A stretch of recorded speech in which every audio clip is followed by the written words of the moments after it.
नमस्कार, myself Kamal Kishore Bhatt and welcome to Kamal education point. आप देख सकते हैं द टेलीग्राफ का आर्टिकल है डिनर फर्स्ट मणिपुर लेटर, यानी कि पहले डिनर होगा, मणिपुर जो जल रहा है उसको जलने दो, उसकी बात हम बाद में करेंगे। आपको जानकर हैरानी होगी कि प्राइम मिनिस्टर मोदी जी के साथ मिलने के लिए एक मणिपुर से डेलीगेशन आया था बीजेपी विधायकों का, जो मांग कर रहा था कि मणिपुर के जो चीफ मिनिस्टर बीरेंद्र सिंह हैं इनको हटाया जाए और सारी की सारी हिंसा जो है इनकी वजह से हो रही है। लेकिन प्रधानमंत्री जी ने इस डेलीगेशन से मिलने के लिए मना कर दिया और इस डेलीगेशन से मिलने के लिए समय ही नहीं दिया। जबकि आप देख पा रहे होंगे बहुत सारे फिल्म आजकल विवादास्पद बन रही हैं और उनके जो डायरेक्टर इत्यादि हैं वो बिना किसी अपॉइंटमेंट के मोदी जी के साथ मिल रहे थे। जबकि मणिपुर जल रहा है, यहाँ पर इतना बड़ा नेशनल सिक्योरिटी का इशू है, उसके बावजूद वहाँ के खुद बीजेपी के विधायकों का delegation prime minister Modi ji के साथ नहीं मिल पा रहा है। आपको इससे पहले 2-4 दिन पहले आपने देखा होगा प्राइम मिनिस्टर मोदी जी यहाँ से अमेरिका गए थे, काफ़ी कवरेज मिली थी। लेकिन जो मणिपुर हमारे देश में इतने खतरनाक हालात हैं और लगभग 150 से ऊपर लोगों की मौत हो चुकी है, 60,000 लोग बेघर हो चुके हैं और हथियारों को लूटा जा रहा है। पुलिस के, आसाम राइफल्स के लगभग 4,000 के आसपास एम्यूनेशंस जो है विद्रोहियों ने लूट लिए हैं। उसके बावजूद पीएम मोदी ने न तो मणिपुर के लिए शांति की कोई अपील की है, न ही मणिपुर पर कोई बातचीत की है और न ही वे मणिपुर गए हैं। मणिपुर कोई दिल्ली से बहुत ज़्यादा दूरी पर नहीं है जो पीएम मोदी वहाँ नहीं जा सकते हैं। आपको जानकर हैरानी होगी कि वहाँ की जो पब्लिक है वो पीएम मोदी के खिलाफ इतनी ज़्यादा नाराज़ है कि इससे परसों की बात है, आपने पीएम मोदी की मन की बात का कार्यक्रम सुना होगा। आजकल ये मन की बात बहुत ज़्यादा चल रही है क्योंकि आप अगर अपने अगल बगल के इलाकों में भी देखेंगे तो यहाँ के जो बीजेपी का जो तंत्र है वो जगह जगह पर लोगों को पोस्टर बांट के इन्वाइट कर रहा है, एक बैंक्वेट हॉल इत्यादि बुक करते हैं और वहाँ पर जो है मन की बात का प्रसारण करते हैं। स्कूल में मन की बात का प्रसारण किया जा रहा है।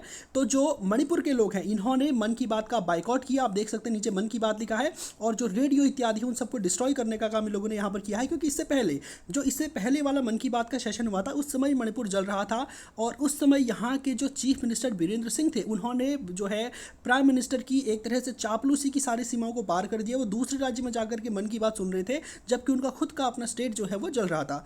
तो क्या है पूरा मामला, आपको विस्तार से बताऊंगा क्यों आखिर मणिपुर के लोग पीएम मोदी से इतना नाराज हैं और क्यों प्राइम मिनिस्टर मोदी नहीं चाहते हैं मणिपुर जाना या फिर कुछ तरह से जाना। और मणिपुर का जो विवाद चल रहा है इसकी ऐतिहासिक पृष्ठभूमि क्या है और किस तरह से विवाद शांत हो सकता है, सब कुछ मैं आपको विस्तार से बताऊंगा। सबसे पहले हम जानते हैं कि मणिपुर आखिर भारत के मैप में पड़ता कहाँ पर है। ये आप देख पा रहे होंगे हमारा भारत है, इस भारत में यहाँ पर रेड वाला जो एरिया आपको दिख रहा होगा ये है हमारा मणिपुर। अब मणिपुर को थोड़ा सा मैं इसको नॉर्थ ईस्ट के मैप को थोड़ा सा मैं जूम कर देता हूँ, यहाँ पर आप ज़्यादा अच्छे से इसको समझ पाएंगे।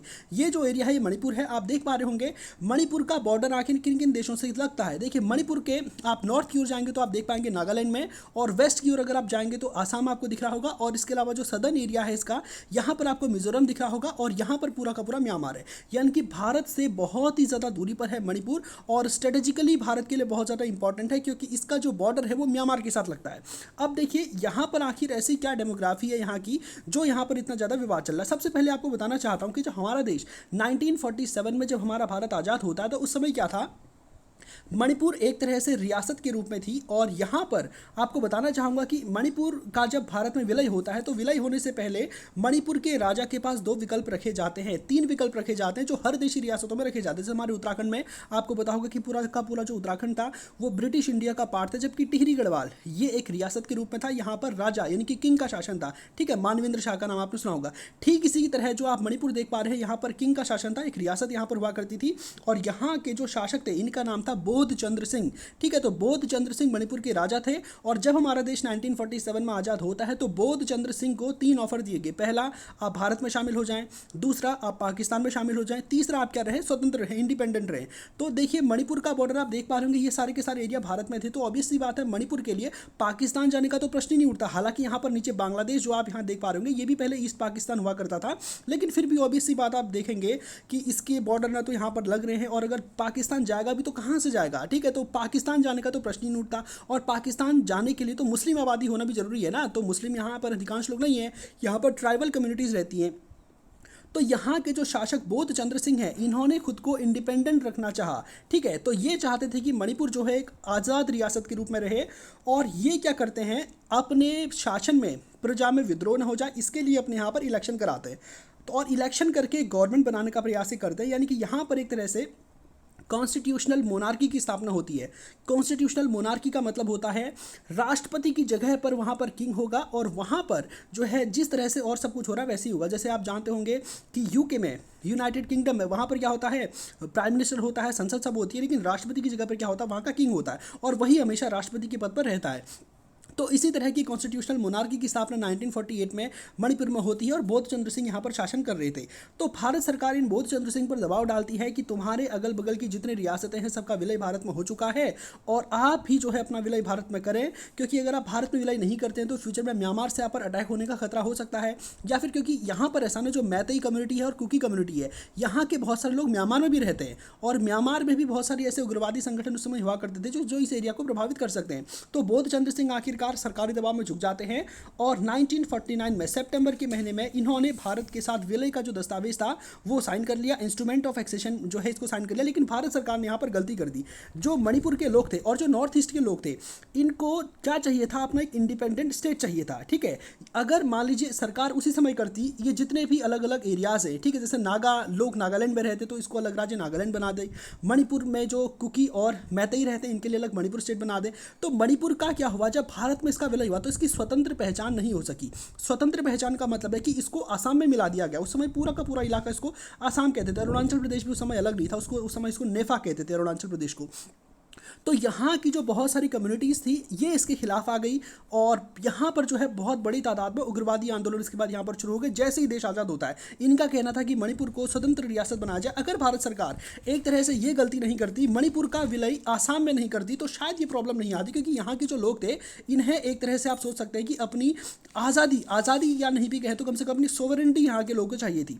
तो अगर मणिपुर को फॉर एग्जाम्पल अलग रखा जाता, भले ही भारत का राज्य बना दिया जाता, लेकिन एक मतलब इसके साथ आसाम के साथ इसका विलय नहीं करना था। अगर नहीं होता तो शायद आज कहानी कुछ और होती। तो यहाँ पर बहुत बड़ी तादाद में विद्रोह होने लगते हैं, दंगे होने लगते हैं, और जो यहाँ पर आर्म्ड फोर्सेज हैं इन पर अटैक होने लगते हैं, और ये लोग मांग करते हैं कि हमको अलग देश की मान्यता दी जाए।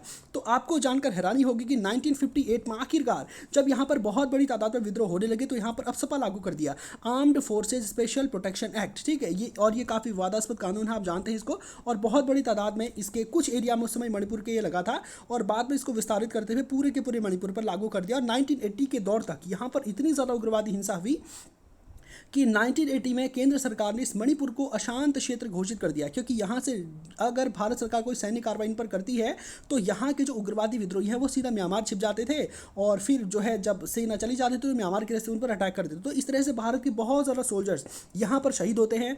और यहाँ पर सिर्फ ऐसा नहीं था कि केवल मणिपुर में चल रहा और जगह पर सब शांत है, ऐसा भी नहीं है, ठीक है।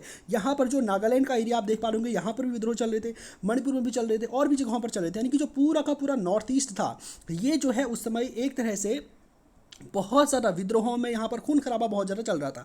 आखिरकार केंद्र सरकार यहाँ पर ऑपरेशन ऑल क्लियर नाम से एक सेना यहाँ पर ऑपरेशन चलाती है, और जो कि यहाँ के अधिकांश इलाके में जो है सैन्य शासन था, मार्शल लॉ टाइप का एक समझ सकते हैं आप उसको, वो था। और वहाँ पर जो है इस समय जब सेना का शासन यहाँ पर था तो उस समय बहुत सारे ऐसे केसेस भी आए जहाँ पर सेना ने थोड़ी सी ज़्यादती भी यहाँ पर कर दी, ठीक है। कईयों के घरों पर एयरफोर्स के माध्यम से बॉम्ब भी गिराए गए, बहुत कुछ यहाँ पर होता है। इससे वहाँ की आवाम जो है वो और ज़्यादा विरोध में आ जाती है। लेकिन फाइनली आपको बताना चाहूँगा कि यहाँ पर युद्ध चलते चलते यहाँ के लोग इतना ज़्यादा परेशान हो गए थे कि इन्होंने एक तरह से जो मुख्य धारा के लोग थे वो भारत के साथ ही चलने लगे। लेकिन कुछ मात्रा में विद्रोही संगठन बचे थे जिनके साथ केंद्र सरकार ने आखिरकार समझौता कर दिया।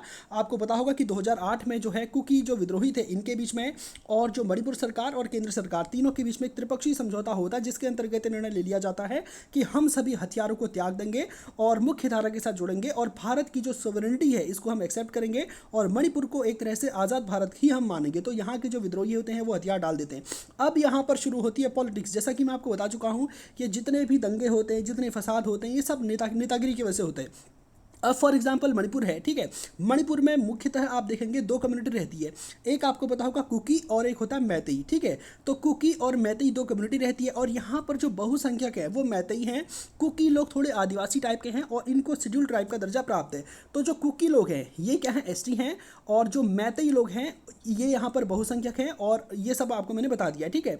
तो यहाँ पर अब ऑब्वियसली बात है, अब हमारे देश की जो राजनीति है, देश का जो लोकतंत्र है, बातें तो बहुत बड़ी बड़ी कर दी जाती हैं, दुनिया के सबसे बड़े लोकतंत्र हैं हम, ये है वो है, ठीक है, बातें बहुत बड़ी की जाती है, लेकिन एक्चुअल में ज़मीन पर जब पॉलिटिक्स होती है, राजनीति होती है, तो अलग अलग राजनीतिक दल इन अलग अलग कम्युनिटी को लुभाने का प्रयास करते हैं। कुछ लोग कहेंगे हाँ कुकी हम तुम्हारे लिए करेंगे, कुछ लोग कहेंगे हाँ मैतेई हम तुम्हारे लिए करेंगे। तो इससे कुकी और मैतेई के बीच में दरारें तो पहले से थी, अब वो और ज़्यादा हो गई। बहुत सारे राजनीतिक दल ऐसा कहते थे अरे ये वाली कम्युनिटी तो बाहर की है, ठीक है, ये वाले हमारे यहाँ, तो बाहरी और भीतरी की राजनीति यहाँ पर होने लगी। और सभी पॉलिटिकल पार्टियों ने शासन में आने के लिए, मणिपुर की कुर्सी हथियाने के लिए इन कुकी और मैतेई को आपस में बांट करके यहाँ पर वोट बैंक की राजनीति की। नतीजा क्या हुआ, कुकी और मैतेई के बीच में खातियाँ, जो कुकी और मैतेई हैं इनके बीच में बहुत ही ज़्यादा दूरी हो गई। और इस दूरी पर एक तरह से आग में घी लगाने का काम किया हाईकोर्ट के एक ऑर्डर ने। ऑर्डर नहीं था वो हाईकोर्ट का कहना था, हाई कोर्ट ने एक तरह से सुझाव दिया था सरकार को कि जो मैतेई कम्युनिटी है आप इसको भी शेड्यूल ट्राइब में डाल सकते हैं। अब इससे कुकी को प्रॉब्लम होगी, कुकी और मैतेई दो कम्युनिटी है, कुकी ऑलरेडी एसटी है, और हाई कोर्ट ने सुझाव दिया था, कोई ऑर्डर नहीं दिया था, हाई कोर्ट ने सुझाव दिया था कि जो मैतेई है इसको भी आप एसटी में डाल दो। तो इससे क्या होगा, कुकी लोग अभी एसटी में हैं, जो रिजर्वेशन उनको मिल रहा है वो एसटी का मिल रहा है। अब अगर मैतेई को भी एसटी में डाल देंगे तो रिजर्वेशन बढ़ जाएगा। पहले कुकी के ही बीच में रिजर्वेशन बढ़ रहा था, अब बहुत बड़ी आबादी मैतेई की भी एसटी में आ जाएगी, तो रिजर्वेशन आप जानते हैं एसटी का हमारे यहाँ पर तो 4% मिलता है, मणिपुर में कितना मिलता है मुझे नहीं पता। तो ऑब्वियस सी बात है 4 मिले, 5 मिले, 10 मिले तो आधा हो गया अपने आप में। इससे यहाँ की जो कुकी कम्युनिटी है ये विरोध करने लगी कि नहीं मैतेई को रिजर्वेशन नहीं मिलना चाहिए, और मैतेई वाले कहने लगे कि नहीं हमको रिजर्वेशन मिलना चाहिए। तो सारी की सारी लड़ाई यहाँ पर हो गई।